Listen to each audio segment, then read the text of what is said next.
This fear of failure that keeps us from being committed is a fear of dead ends. It's saying if I go all the way down this road, I'm going to reach a dead end, and then I got to start all the way from the start again.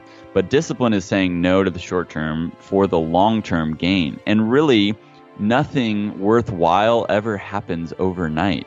It takes a lot of time and a lot of effort, and it is a muscle. It's a muscle that we practice for sure. Hey, Dream Drivers, welcome to episode 188 of the Dreams and Drive podcast. And today we are going to be talking about how to get more disciplined and overcome our fear of failure. Now, this is a topic that a lot of you guys have written to me about. A lot of you guys have questions on our Dreams and Drive listener survey, which I hope that you all have filled out. If you haven't, just go to dreamsanddrive.com/survey. I'm giving away 2 $25 Visa gift cards at the end of the month. Help me out. Help me get more feedback about what you guys are loving and what you guys aren't loving about the show. But anyway, it's something that we all struggle with. Being more disciplined and not fearing failure, not thinking about dead ends. And our guest today, Thane Marcus Ringler, is going to talk to us about his own journey and how he has worked through these things in his own life. And he's going to give us a lot of tips and a lot of strategies that we can implement right now in order to start seeing change. So Thane is a former pro golfer turned writer, speaker, collaborator, and entrepreneur. He's going to be teaching us dream drivers how we can learn to take ownership of our lives and never settle for less than we are capable of. If you haven't already subscribed to our channel wherever you're listening, please hit that subscribe button. If you listen in on iTunes or Apple Podcasts, please leave us a rating and review. Those reviews really help us go up in the charts, and they also help other people learn about the show. I want to get to 1,000 reviews by the end of 2019. Now we're at 220 ratings. All you have to do is just log into Apple Podcasts, go into iTunes, and just click the little stars. Give us however many stars you think we deserve, and I'll be so thankful. Make sure you're following us on social. We are Dreams and Drive across the board. And if you feel like this episode touches you, if it helps you in any way, the best way that you can support is to share this with somebody who you think it will touch as well. Pay it forward. Every week, I'm always asking that you guys as dream drivers are paying it forward to the next person, whether it's through email, whether it's through text message, whether it's through screenshotting it and sharing to your social. Please help spread the word. I think that a lot of people can be impacted by these stories that we're hearing every week. I'm only one person, and I'm so thankful and so appreciative when you guys are sharing. And remember, don't forget to fill out our listener feedback survey. It's dreamsanddrive.com/survey. Hope you guys enjoyed today's episode. Hi, Thane. Welcome to this episode of Dreams and Drive. Thanks for having me on, Raina. Excited to chat today. I am very excited to chat with you as well. You know, it's funny because you actually, I haven't heard of you before you pitched yourself, right? But I love when I get to learn about people's stories and I get to meet somebody new who hasn't been on my radar. So I love to start our interviews going back in time and really just reflecting on who we were as children. So if I had to ask you what was inspiring the young Thane, how would you respond? What was inspiring the young Thane was winning. I was a competitor and I hated losing so much. And so really what drove and inspired me most as a kid was just wanting to win at everything. And, part of it was I just had some natural talent and ability that put me, in the upper half for sure, to where since I was already kind of on the upper half, it just was then, okay, I just need to work a little bit harder than everyone else so that I can always win. I mean, it was like, whether it be video games, I even practiced shuffling cards for a week. You were that elementary kid? School. Yeah, I was that kid. Okay. Because I wanted to be the coolest kid that could shuffle the cards the best, that kind of stuff. So it was kind of neurotic at some levels for sure. When you say you had a natural ability, like how did you identify that you had a natural ability? I don't know. I guess I was just athletically inclined. Part of it is genetics, right? So my dad was a really good athlete. My mom was also athletic. She was more of the cheerleader, and she played some sports growing up. But my dad played both basketball and tennis in college, and so he got us into sports and outside early. So as a kid, I mean, I was just always running around. I was always playing sports and doing active things. And then some of that's nature, some of that's nurture. And so I don't necessarily recall all the things my parents did, but I think part of that is parenting, right? What they do when we're younger, and we're very malleable, and how we develop, definitely fosters that. Mm-hmm. There's a great book. I don't know if you've read Outliers by Malcolm Gladwell. You know what? I feel like I have read it just because so many people have told me about it, but I haven't actually read it. But I know the concept of the book. Yeah. And, one of the things he points out there is about the Canadian hockey players, and why like all the best Canadian hockey players are born from basically January to March or April. And it was because they go by a calendar year. And so the kids who are a little bit older, whether it be, 5-6 months older than the rest, they have a little bit of an edge. And thus that little bit of an edge gives them better coaching, better opportunities, better teams to be a part of, which only increases the divide the longer that you live. So it's hard to accurately define, what made that little bit of an edge, or what created that. But I think there's definitely just natural talent that I was blessed with. And then, I just loved sports. So, definitely poured myself into just playing all things. And then the older I got, the more I dedicated, I kind of got to practicing and actually honing the craft. Do you believe that we all have some sort of natural talent? I do believe that. I think that we've all been created unique and different, but we've all been blessed with certain gifts, talents, and abilities. And it's our job to steward those well. That's a firm conviction that I have. And I think that we do see that, right? You see that with different kids. And it's not to say that one is better than the other. They're just different.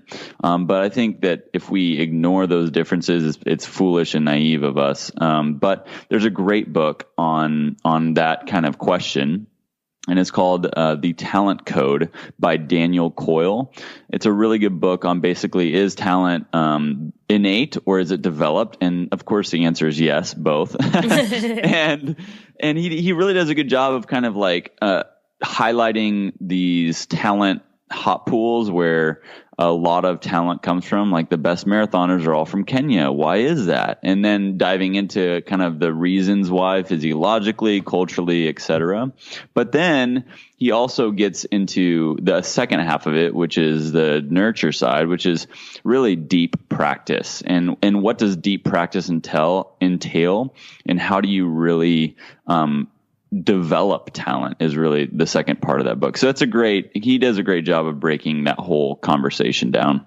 I'm going to link to these books, Outlier and The Talent Code, for any of our listeners who want to just, check them out. I haven't heard of The Talent Code, so I'll definitely be checking that one out. So I know that you pursued golf professionally. Why the decision to go that route? Totally. Well, I love the two sports that really were kind of in my wheelhouse were golf and basketball. Those were my favorites, and those were the ones. Are you tall? I feel like your pictures make you look tall. I just don't. Yeah. Okay. How tall are you? I'm 6'2", 6'1", 6'2", right in there. So yeah, a good size for. Honestly, I was a pretty good guard. So if I would have stuck with it, if that would have been my sport, I could have played. I think I definitely could have played collegiate basketball, but I ended up kind of deciding to stick with golf early on. So I had a snowboarding injury my freshman year. I broke my wrist and missed half the basketball season. And so I knew the coaches wouldn't, be down with me snowboarding anymore because of that. And I kind of just made the decision not to play for high school, which I did regret, but nonetheless, that's one of the reasons why I kind of just pinpointed on golf. But yeah, I was one of the better golfers in the state. And so seeing the skill, the natural talent I had, and also the ability that I developed. And I lived a mile away from one of the best golf courses in America, to be honest. Prairie Dunes Country Club in the middle of Kansas is a gem. It's one of the top 30 courses in the U.S. and like top 50 in the world. It's just amazing. And so that was, obviously a unique blessing that I couldn't have, done for myself. It was given to me. So that was a sweet opportunity, just a sweet place to really grow in skill and talent. And so throughout high school, definitely knew that I had the talent and ability to play in college and compete at a high level. And so it just really became focusing in on that, playing throughout the summer months on different tournaments throughout the state and the country. And then I had really felt led to go to this school called the Masters University. It's out here in California, and it's a Christian school out here. So I ended up committing to them. I met the team pretty early on, and ended up coming out here to California to play and compete for them for 4 years. Were you enjoying life as a golf player? Like, what were some of the challenges or just the ups and downs of that lifestyle for you? So in high school, I did face challenges early on, which was really helpful. So in high school, like I said, I broke my wrist my freshman year, and that was right when I got to, freshman year in high school is always hard.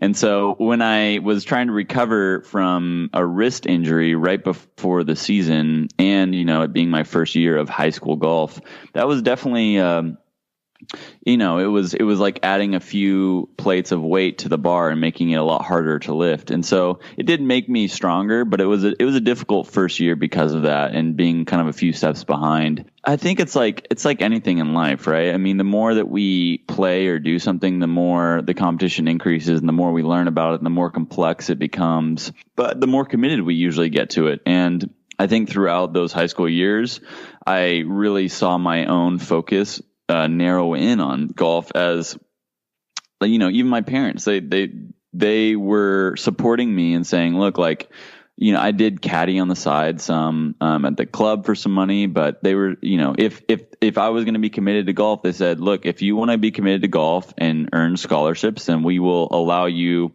to play and not have to work in the summers. And that was a cool blessing to be like, okay, this is my job. I get to really commit myself to this sport and earn money for school so that I don't have to necessarily work throughout high school. And so I really appreciated that aspect of it.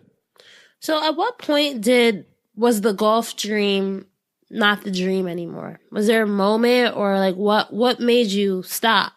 Yeah. So I fast forward, I after graduating in college and playing for 4 years there, I turned professional and played for about 3.5 years professionally on different developmental tours throughout America and then overseas on the One Asia tour and a couple other qualifiers. So it was a really amazing experience. I learned a lot, but the thing that God really used to bring me out of golf was an injury I faced. The last 1.5 years of my career, I had a muscle strain in my back that repeated about 5 different times throughout that 1.5 years. And so it was a constant battle of recovering poorly or rehabbing poorly, treating a symptom instead of the root cause, and just a lot of learning through failure, a lot of learning of the body and deep dive into physiology, because my job turned from playing professional golf into how can I solve the problem of my body. And so it was a really trying time, a really growing time. But through that, my interests definitely diversified. I started a podcast and I really, when it was in such a state of limbo, I had no idea if I'd be able to continue playing or not. It really caused me to ponder more, I think. And at the end of that season, really, the initial plan I had was for 3 years and then reevaluate with my investors and sponsors. So at the end of that 3.5 years, it was a time to reevaluate just already according to the plan. And in light of the injury and where my body was at, I really just felt that I could be more effective and more impactful in the world outside of golf than within it. And that was a big decision point in why I decided to transition out. So how did it feel when you officially hung up the golf clubs? Like, were you relieved? Were you excited?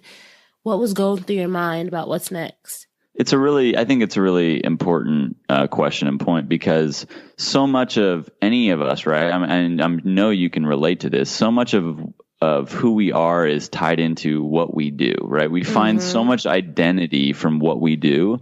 And that's what creates so much fear around failing at what we do, because we attach our identity to that thing. And really that's that's the thing that we shouldn't do. Is we have to strive to really have our identity in who we are as a human being, right? We're and I'm a Christian, so I believe in the biblical worldview, and what God says is that every human is created in His image. So that means every human has inherent worth that you can't take away. Like, that's just value that we are given, period, because we're humans.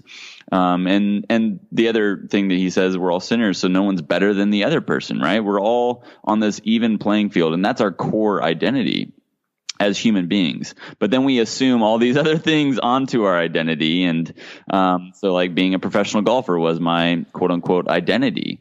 And for doing that for my whole life, over 20 years I played golf, and to have it end as a failure, not reaching my goal, not making it to the PGA Tour, it was hard, right? Facing that was not an easy decision. It's the place you never want to be. It's a place you never want to get to. But I will say that with my faith, that's really what allowed me to remove the bondage of that identity and just be like, look, this is not my identity. This is what I was able to do. And ultimately this wasn't a failure because it equipped me and it prepared me for what's next.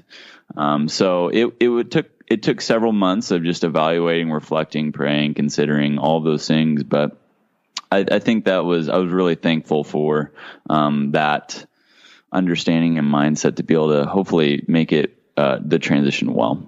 How were you able to start creating this new path? Like what was the first step that you took? Well, it kind of started during that injury recovery. So I was on a plane to Bangkok, Thailand in January of 2017 for a qualifier.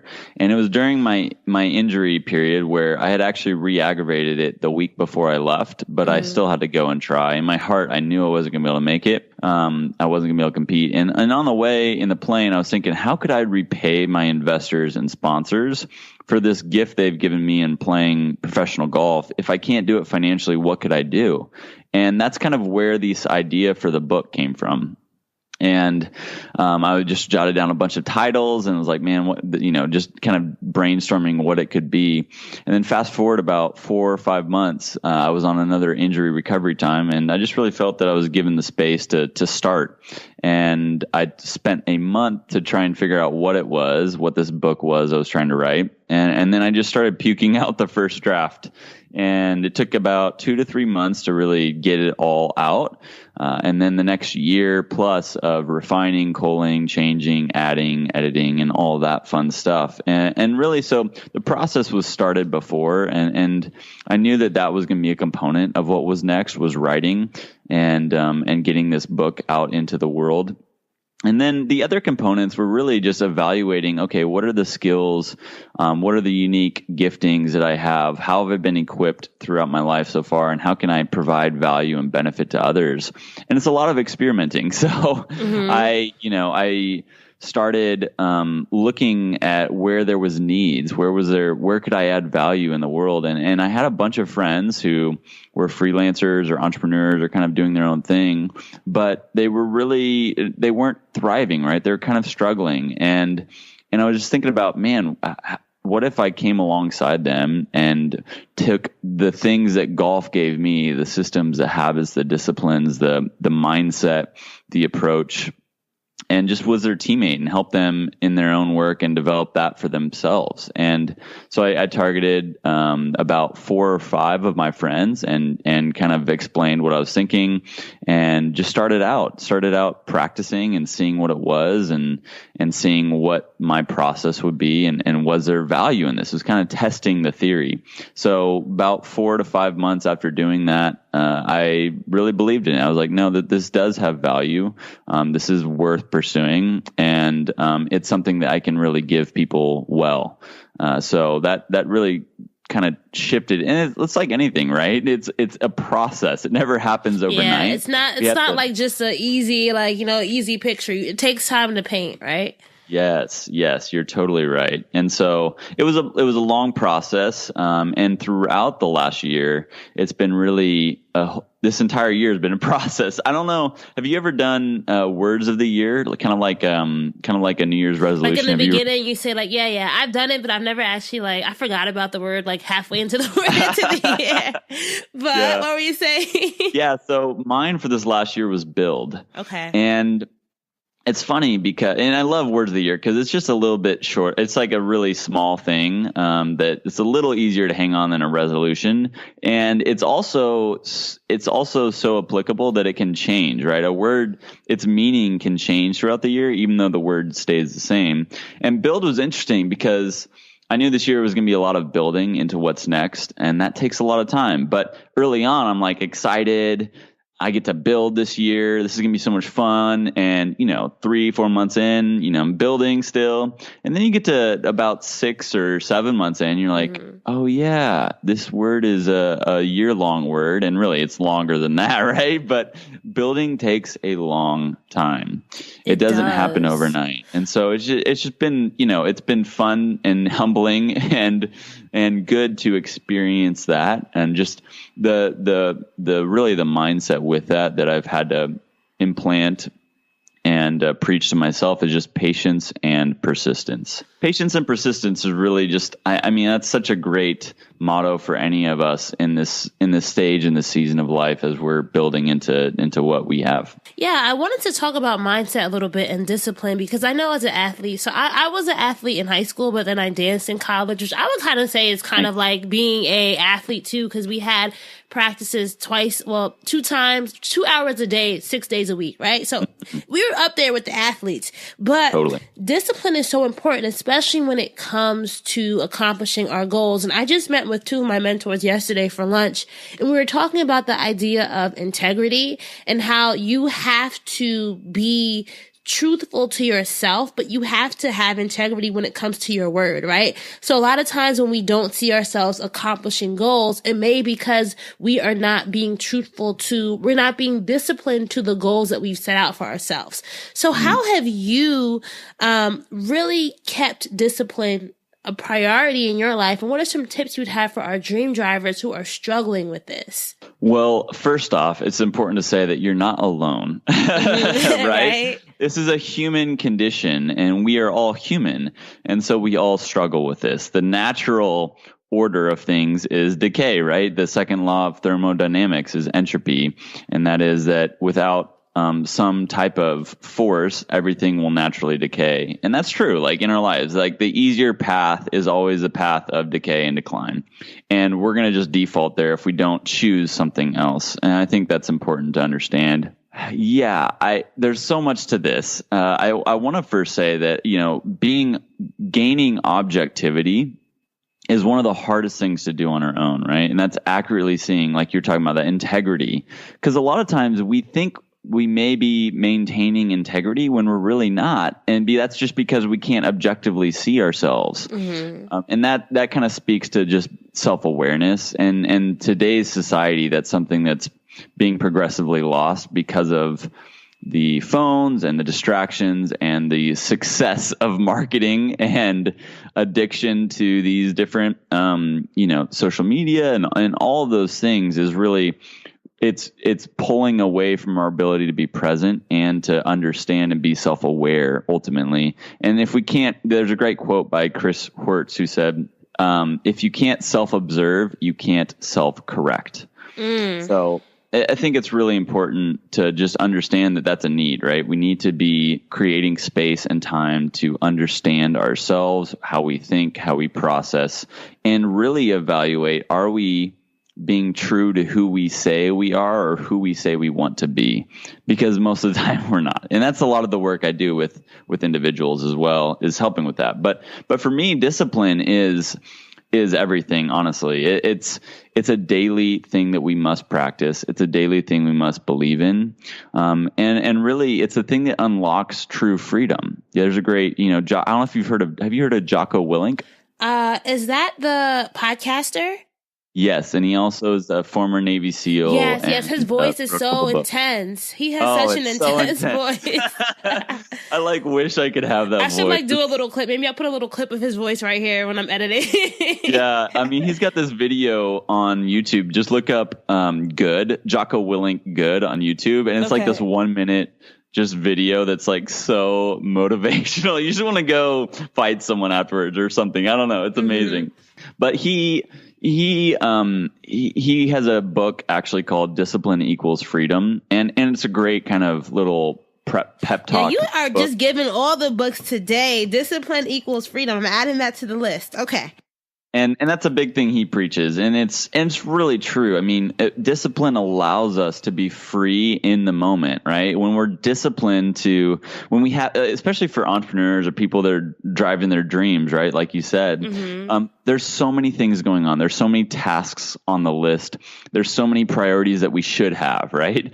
But if we can be disciplined to really prioritize well, to choose out our schedule for the day and then commit to it, that gives us the space and the freedom to really own each of those things, right? So if I'm doing this podcast today with you, and I've got all these other things going on, if I haven't properly prioritized, then I'm going to be thinking about all these other things to do, tasks, responsibilities, or parts of the day without being present with you. But if I have it all in order and I've prepared well and I've been disciplined to wake up on time and do all those things, right, then it allows me to be free in this moment, to be fully here, fully engaged, and to do the best I can with what this is. So I think it's such an important piece that you highlighted. What are some discipline blockers that you've noticed in clients that you've worked with, or just people that you know that if you were able to change these key things, you could transform your life?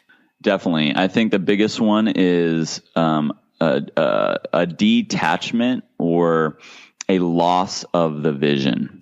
That's the number one thing, right? If you don't have a vision for what you're doing, for where you're going, or a clear idea of where you want to be, it's going to be really hard to say no to the moment every single day, right? We have to put that thing in front of us, before us every day, so that we can be aligned with that vision, and then we can have the motivation to do what we need to do today to accomplish the bigger goal. There's a great quote by Bill Gates. He said that the majority of people often overestimate what they can do in 1 year and underestimate what they can do in 10. And I think that you can even put that scale on a much smaller. You can say in 1 month versus 1 year, or even 1 day versus 1 week. So I think that's just a natural human thing that we have to understand, that we have a propensity for short-term gratification, short-term reward. But discipline is saying no to the short-term for the long-term gain. And really, nothing worthwhile ever happens overnight. It takes a lot of time and a lot of effort over a longer period of time. And because of that, we have to get good at saying no to the short term. And it is a muscle. It's a muscle that we practice for sure.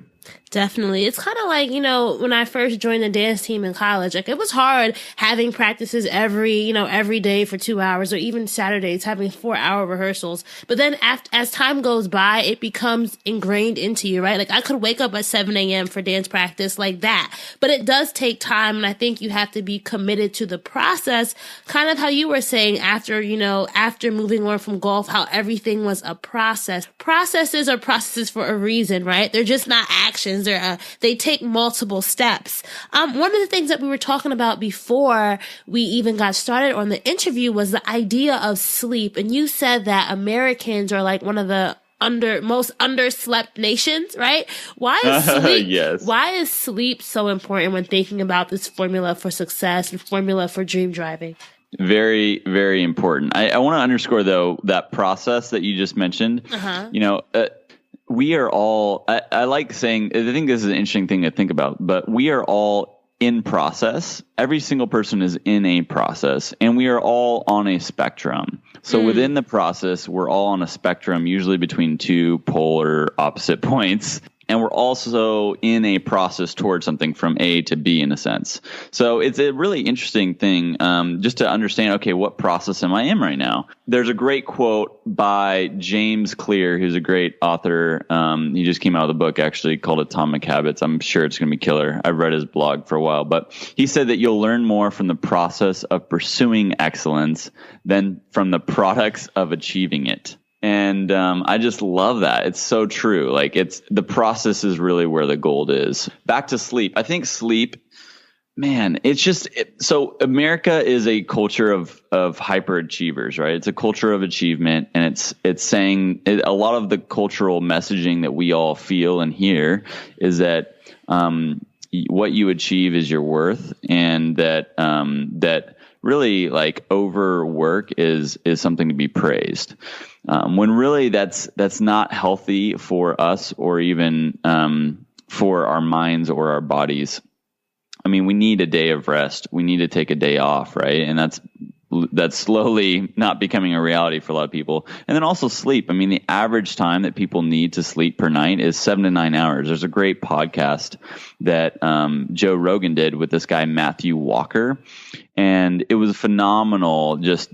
He's a sleep expert, and I think he's a neuroscientist, but he just did a great job of highlighting the reality that you need 7 to 9 hours a night. And there's like less than 1% of people have that genetic difference where they can thrive off of less than, around 5 hours or less.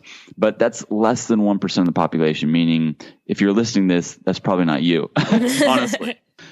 I think it's just, again, it's a discipline. It's saying, no, like if I actually get that much sleep, everything is going to benefit my mental health, my emotional health, and my actual work itself. So there's two aspects of this, Raina. It's preaching truth. It's telling ourselves that. You have to preach truth to yourself, and then you have to believe truth. And believing truth means you're actually acting on it. And for me as an athlete, I think that was one of the gifts that it gave me, is that when my job is my performance as a professional athlete, you understand in a more nuanced and refined way the effects of when you don't do the things that are going to help your performance. So not getting enough sleep, not being able to recover fully really leads to a decrease in my ability to execute on the golf course. It was something I tangibly experienced. So now because of that experience, I know the effects that it has, and that's why I'm able to prioritize it. But so I think for people just to become more aware of what happens when they have enough sleep, when they don't have enough sleep, and how their mind operates, how they think, how their disciplines are, how they're able to function, will help us. Just becoming aware of that will help you understand the benefit of it and start committing to it. You know what I was thinking about? I feel like even within our society today, I think sometimes sleeping is shamed. Like even within the entrepreneurial circle, I hate the whole idea of team no sleep, or team all-nighters. And I just want to like bark at the screen every time I see somebody post it, because I'm just like, how is that even sustainable? Yes. Do you know what you're preaching? But I do feel like there are communities, especially within this entrepreneurial world, where that whole like no sleep is glorified.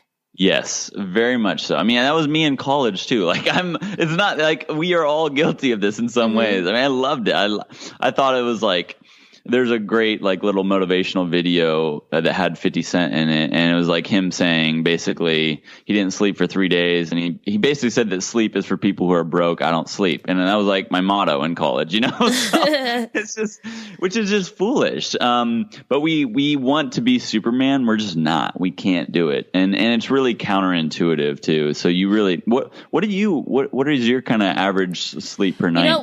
When as we were talking about it, I was thinking about it, and like I am somebody who like so I don't know if you know, but I quit my full-time job in August. So before when I had to like wake up at a certain time, I would probably I have a problem of like watching things late at night, which is probably bad for my eyes. So I'll like be up watching a movie. So sometimes I'll sleep maybe around like 12:30, but because I have my own schedule, I'll wake up around like 8 30, so it's like I'm getting 8 hours. But you know what my problem has been, Thane, is sometimes I feel bad that I'm not waking up earlier in the, how even with an entrepreneur, it's like, oh, you have to wake up at like 6 o'clock, start your day early. When I realize like I can schedule my day, but still make sure that I'm getting sleep. You know what I mean? Yes. Yeah, totally. I mean, I'm like, that's like me, right? We just talked about, I've been waking up pretty early for a morning workout, but I've been going to bed earlier. So it's not as much about because everyone's schedule, especially when you're working, you're your own boss, right? You're working for yourself. Your schedule is more dictated by the type of work that you do. I actually work with a DJ. And, most of the work that he does is in between 10 p.m. and 2 or 3 a.m. So he's obviously not going to, when he's not DJing, like we initially were talking about trying to get his sleep cycle a little bit more in line with normal society, but it became clear like that's just not super practical because of the work he does. Mm-hmm. And so how can we make it make sense in light of his work and when he needs to be on. So I think that shame and that guilt that you feel sometimes is culturally prescribed, right? So we have to just recognize it as that and defeat it and be like, no, this is the culture of achievement and hyperachievement telling me what's right or wrong, and that's not necessarily true. And I think it's also a reminder that all of our journeys are different. And I sometimes even think, I've been talking about this lately with a lot of my entrepreneur friends, is social media has been like, in the beginning, I feel like it was a blessing, but now I feel like people are trying to escape from the social media comparison that can go on. Do you know what I mean? Like when you're scrolling and you're like, why am I not like this person? Or why am I not doing things like that person? That's something I think when you're in this space and you're building something, you have to be really, really aware of how you're processing what you see other people curating, Yes. And I think it's really important to think about consuming versus producing, right? So I think that like social media itself, like I think there's two types of social media users. There's consumers and there's producers. And to be honest, like I am 100% now a producer. Like I don't want to consume. I want to produce content for social media that other people can benefit from, but I don't want to sit around consuming it because it's like eating junk food, right? It's like, I'm going to go sit on the couch and eat, have a 2 liter of soda and drink and eat chips all day. Like that's not going to actually benefit me. It's going to make me feel kind of gross and sick ultimately. And that's very similar with social media, right? We're saying, okay, I want some hits of dopamine, so I'm gonna go check out if I've got any likes or follows. We all fall, like I'm no different. We all fall prey to that. So we have to understand, again, if you have a compelling enough vision in front of you and things that you believe in enough and that are worth pursuing, work that's worth pursuing, then you can say no to these things that are momentary pleasures because they take away from those compelling vision, the things that you're ultimately striving to do. But it's such a social norm, and they've gotten so good at it with the way that it's structured. It gets harder and harder. Definitely. So I, definitely did my research before this interview, and I know you are the owner of Collaboration Coffee, which is a portable espresso bar for events and weddings. Like, how did that come into your portfolio, and what are some of the lessons you're learning from building that type of service-based business versus like writing a book and speaking and other things? Yeah, it's been a really interesting year. I've the biggest lesson I've learned this year in general is that I over leveraged and over committed myself, which is kind of typical mistakes of entrepreneurs, and it's not necessarily a mistake. It's just not the ideal way to do it. Going from golf, a non-traditional career, into more non-traditional careers, I just wanted to go the faster path in that way. So it's made it a little bit more challenging. But I think the more challenge, the more we learn and grow. So it's been cool. Coffee, I was a part-time barista in the off season during professional golf. It was a way for me to diversify what I was doing because I don't want to be playing golf literally all year long.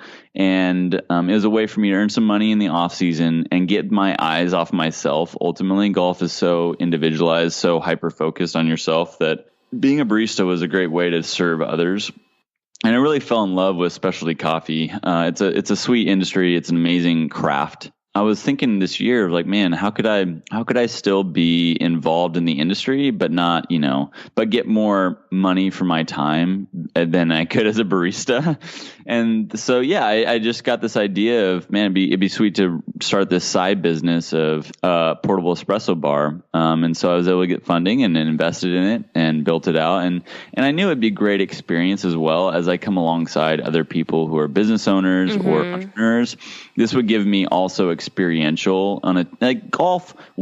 professional golf was starting its own business, but it's not a traditional, right? So this gives me more traditional experience as a small business owner and entrepreneur. So I thought it'd be really valuable in that sense too. So there's been a lot that I've learned, in the sense that it always takes more, the things that you always hear, right? That it always takes more money than you expect. Yeah. It always takes more time to build than you had hoped. And it's always, you always have a different perception of how it's going to go than what the traditional path or the traditional trajectory is. And so getting to experience those cliche truths that we all know has been really helpful in just solidifying them. Again, we can preach truth, but we have to believe the truth, and the experiences are what help us believe that truth more. What has been the hardest part about running the coffee business? Like, is there something about entrepreneurship where you're just like, oh my gosh, I really did it.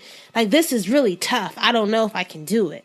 We get more resilient the more obstacles we face. So I think that's important to note. But the thing that really, at the end of the day, the thing that I've learned the most this year and that I still struggle with the most is the reality that your product is only as good as you sell it. And so selling is everything, right? If you can't sell well, you don't have a business or a product. And with over leveraging and over committing, I can only sell really one thing at a time well because I am an individual. And so there's things that you see being done by others, but usually they're being done because there's a team of people executing on them versus an individual. And so there's just natural limitations to one person. And so I think just understanding the power of leveraging with other resources, so other people and other tools, is really important. And understanding that building a business, just like writing a book, is only the first part of the process. And really there's 2 or 3 or 4 other parts that are even more important, which is the actual marketing, the selling, the scaling, all of those things that really are what make a business successful. And so just really walking through that process and understanding that you have to be able to sell well and you have to execute well on a marketing strategy that promotes and produces jobs. Talking about selling and marketing, I'm just so impressed by just like your online brand presence. Was that something that you got help with, or was that just something that you invested in and learned how to do yourself? Like, you had your podcast press tour, your Instagram is very, very curated very well. Your website is on par, top notch. Like what kind of investments were you making in marketing in order to make all this stuff a reality? So I was blessed with golf. I started a website and try to keep friends, family, and fans up to date. And so I got kind of used to owning and running my own website and figuring that out. And then with the podcast, we started that as well. But I've got a great friend who is an amazing designer, and we grew up together about my age. He lives in Kansas. And so he's helped me out with some design elements. And early on, it was kind of like, a friend helping a friend. But it's been sweet now to be able to hire him and to really understand the value of and believe in the value of design, because it really is everything, right? Like, design has such a powerful effect. Yeah, it's just understanding the benefit and value in design just as much as it is like understanding the benefit and value in coaching. I think for a lot of business owners or entrepreneurs, like, it's hard for them to see the benefit in having a coach, but really it's no different than an athlete, right? You're basically a business version of an athlete, and all athletes have coaches. It's funny that we make this distinction, but the same is true with good design. And so Josiah Zimmerman, he's in Kansas, and he's he's an amazing designer. So it was really important to me that it all is fluid and syncs. And making the transition from golf, I wanted to make a clear shift for people who were following me, and that's why I rebranded under Thane Marcus, and then built the new website off that. And it's been a process, so it hasn't happened overnight. And again, the last year has really been building into that, and so I'm really thankful for the foundation that's been laid, and where I'm at now with that. Thinking about the last year as well, what do you think, for people who are struggling with building community, you've been able to grow your community over the past year. What do you think you did, or what are some tips you would have for others who are trying to grow a community? Like, what are some must-dos? Don't make it a means to an end, right? Your goal should not be to gain a following or gain. We have to understand what our real motivation is and what our real value that we're adding is, and we have to believe in it, right? If you're just doing something to make a buck, that is a part of business, but that can't be your driving force in all that you do if it's really going to meet a tangible need. So I think for people trying to build something, like make it something that you believe in, and then just commit to it. We have to be committed for a long enough time to really see the fruit that it's going to bear. And I think that's the thing that we all struggle with is commitment. And it doesn't matter if you're just graduating college or if you're just diving into the entrepreneurial journey. Commitment's always scary because it opens the door for failure, right? It says, man, if I get fully committed to this, if I fully sell out to what I'm trying to do and believe in it, then I could go down this path and it could end up in a dead end. And this is something I talk about quite a bit because I think it's a really powerful picture that this fear of failure that keeps us from being committed is a fear of dead ends. It's saying if I go all the way down this road, I'm going to reach a dead end, and then I got to start all the way from the start again.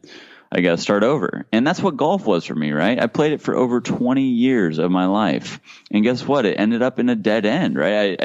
I wasn't successful in it. I failed. The greatest fear came true. But this is where the fear is irrational, where the lie of that fear is that you don't have to go all the way to the start again. You get to take a few steps back, pick a new trajectory, pivot, and move forward with all of the ground that you've gained thus far. So it's not a real dead end. It may end up like you don't go forward in that trajectory anymore, but doing anything to the best of our ability and learning through that will prepare and equip us for whatever's next. So whatever you're doing, commit to it and do it excellently. Yeah, and it's hard, one thing, it's hard to, when you're in the moment, when you're at the dead end, and you don't realize that you can pivot out of it, it's hard to realize that if you just turn around, you can walk back out and go somewhere else, right? And it's something that I've been, like, one of my friends recently had a breakup, and, she was with someone for very, very long, and it's been hard for her to just think about, like, where do I go next? And I'm like, stop thinking about it as, like, there's no more possibilities. Like, you're still living, right? You're still here. There is so much more. So I just want to remind people, as Thane said, like, if you're in this dead end, you can always pivot and you still have the potential to go and build something else. So I love that you mentioned that. Just to underscore one more thing real quick, I think that just really, really speaks to the power of perspective, right? Yeah. Because what taking 2 steps back is gaining a little bit of space to be able to see it in a new light. And perspective is always in our own control. We have the ability to choose the perspective that we want. And so taking ownership of that choice and saying, yeah, I can see it as, like with a breakup, right? I can see this as a devastating end of, like, my life experience and embrace the emotional distraught of it, which is so true, right? It's real that we experience. Or I can choose to think about it as, okay, this isn't obviously the person that I should be with. Great. Now I get to, like, heal and get to experience, new people and see if there's someone else that is going to be great to be with, So it's a choice. Ultimately, perspective is a choice. And there's a great, out here in LA, if people have been to LA before, I like to think about it in downtown LA is just super loud, super noisy, super busy, sounds, people, smell everywhere, right? Just in your face. You go right above the city, and there's the best free attraction in LA is the Griffith Observatory. Oh my gosh, I went there for the first time. Yes. So I went to LA in September. It's so beautiful. The hike there, though, I was like, "Ooh, this is a hike," but it is so beautiful. So yeah, you get up above, right, the Griffith Observatory, and you're looking over the city, and it's gorgeous. It's magical. It's silent. It's peaceful. It's the lights are twinkling. It's calm, right? It's the same reality, but completely different perspectives. Nothing changed. It's still downtown LA, but when you view it from, 20,000 feet, or, Griffith's not that tall, but when you view it from there, it becomes really peaceful. But when you're down in the moment, when you're in the day-to-day, the ground floor, it's really in your face and distraction and abrasive and all of that. So I think that's just a great visual example of the power of perspective. Thane, what's the gift that you're nurturing now? Like, before golf was your natural ability, that was the path you were on. Now, how would you explain what you're nurturing? What it is that you're nurturing? At its core, at the simplest, fundamental of it is just communicating and communicating powerful ideas and helping people learn and grow. But what that looks like, I guess, a one layer up is just really helping others and myself in the process of personal and professional development, and really growing in our ability to develop, to grow, to become, because I'm a firm believer, Raina, that if we can all, and this is really kind of the core tenets of my book underlying it, is that if we can all do two things, if we can take ownership of our lives, meaning literally take ownership of our decisions, our actions, our day-to-day living, and then if we can never settle for less than we're capable of, never settle for doing the best that we can, striving for excellence. So take ownership and never settle. If we each individually do that, it'd be amazing to see what can be accomplished in society and in the world. And really it starts always on an individual level before that societal change ever comes to be. What keeps you going when you feel like giving up? Because I know that this dream driving journey it's not always going to be sunny days. I know in LA it's always sunny, but out here on the East Coast it rains sometimes, right? So yeah. What keeps you going when you feel like giving up? Well, at its core, it's my faith. So again, I believe that I've been created by God and there's purpose for my life, right? And so that's my driving force. And that speaks to the vision I was talking about earlier, right? Like my vision is I wake up every day and I kneel down at my bed and I pray and I say, God, this day is a gift from you. Help me to steward it well. That's my daily alignment with vision. I spend time with him. I read in his word. And that's what I do, but it may look different for you listening. That's okay. I want you to be attached to that vision that helps you drive every single day. And it is hard, like you said, right? There's a lot of days where it's not easy. Talking into microphones right now and sharing is really cheap. It's really easy. It doesn't cost us anything. Making the decisions and doing the actions daily to back up what we're saying is the expensive part of life. That's when life gets real and when we get to be either the people we say we are or not. And that's a daily thing. And I think it's important to recognize that there's momentum in life. There's ups and there's downs, there's ebbs and there's flows, there's hilltops and there's valleys. So if we can recognize that and see where we're at, be aware enough of where we're at in that, we can better align our expectations and better prepare ourselves for wherever we're at in that roller coaster ride of life. And the times when it's really hard, when we're in the valleys, when it's sucking, when it's really hard and we don't feel like it, the perspective that is really helpful in those moments is just to understand that, you know what? This is like the 10th rep in the gym. This is when the real growth happens because the first 9 reps in the gym are only to get to you to the 10th rep. that's when the real growth, the real strength is gained. And so in those valleys, in those hard times, in those dips, when it's really hard, when we don't want to do it, that's when we're actually getting stronger. So let's embrace it. Let's embrace the discomfort. Let's lean into it, and let's get stronger through that trial, through that hardship. Oh, I love that. Embrace the discomfort. Let's move on to our lightning round, Thane. So this part of the interview, I'm going to give you a prompt, and I want you to just tell me the first word that comes to mind. And remember, we're sticking with our whole dream driving metaphor. Okay. So the first word is park. First word that comes to mind, park. Arrived. Reverse. Pivot. Neutral. Neutral. Rare. And then drive. Daily. And if you want to be a dream driver, you have to have your keys to success. So, Thane, tell me 3 things that you think every dream driver needs in their toolkit before they hit the road. Commitment is necessary. You have to be committed. You have to be committed for a long enough time to see the true fruit of that reality, which takes patience and persistence. So commitment is necessary is number 1. Number 2 is that learning is the journey. Learning is the journey that we're all on in life, no matter how old or how young we are. And if we can really learn how to learn well, there's nothing we can't learn. So that's really the key ingredient in all of life, is being able to learn. Being a lifelong learner should never stop. And so we have to really fight for that childlike curiosity and those eyes that do learn. And then the third would be that failure is likely.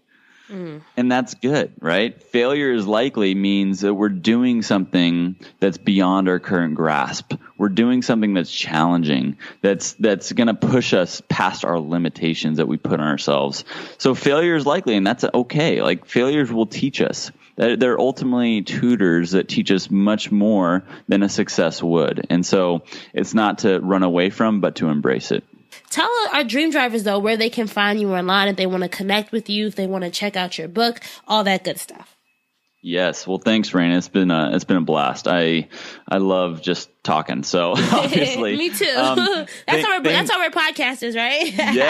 Yes. Get an excuse to talk more. So, I would love to connect with you guys. ThaneMarcus.com is where I house everything. So if you want to get a copy of my book, definitely check it out on there. It's on Amazon too, but I try to direct to my website as much as possible, because I get a lot more of my investment back through that. So you can find all the collaboration work, and then the blogs are right. And you can find me on the socials at Thane Marcus. Instagram is kind of my primary social. And then you can also check out the Up and Comer Show, which is the podcast I do.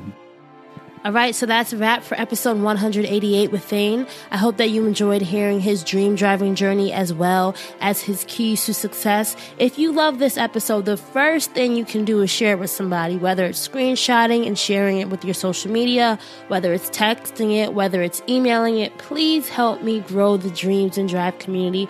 Please pay it forward and help somebody else's life change today by sharing this and telling somebody about the show or an episode that you love.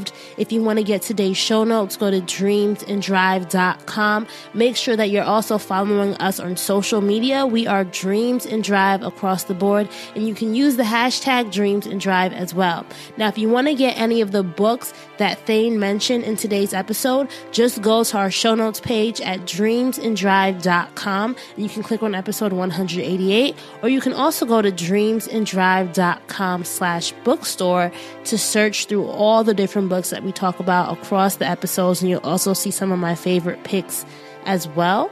I'm so thankful to everybody who's been leaving reviews on iTunes and Apple Podcasts, so make sure that you're doing that. It's my goal to get to 1,000 ratings by the end of the year. So please, it's really, really easy. Just log into Apple Podcasts, type Dreams and Drive, and then click on write a review. You can write something, or you can just give us however many stars you want to give us. It takes 5 seconds, and I'll be so appreciative of it. And thank you to everybody who has filled out our Dreams and Drive listener survey. I know I announced it last week, but I'm still looking for people to fill it out. We're going to be giving away Dreams and Drive Visa gift cards at the end of the month to people who have done it. So please, please, please leave your feedback. It's really interesting to me to see what you guys are loving on the show, to see what you all are really, really taking away from each episode. And also the guest suggestions that you're leaving have been really helpful. Like I found this one person, Museum Mammy, and I found out that she's from Orange, New Jersey. It's funny because one of the listeners told me that I rep Orange too much. Not that I rep it, but I'm always repping Jersey. Yeah, I read everything. I'm taking into account everything that you guys are saying. So continue to give me feedback, continue to engage on social, continue to help me make this something that is of value to you. I am pushing myself out of my comfort zone this year in so many ways, so I can't wait for you all to just witness what happens as I, Raina Campbell, am putting my own dreams in drive. As always, keep dreaming, keep driving, and we'll chat again in episode 189. Bye, guys.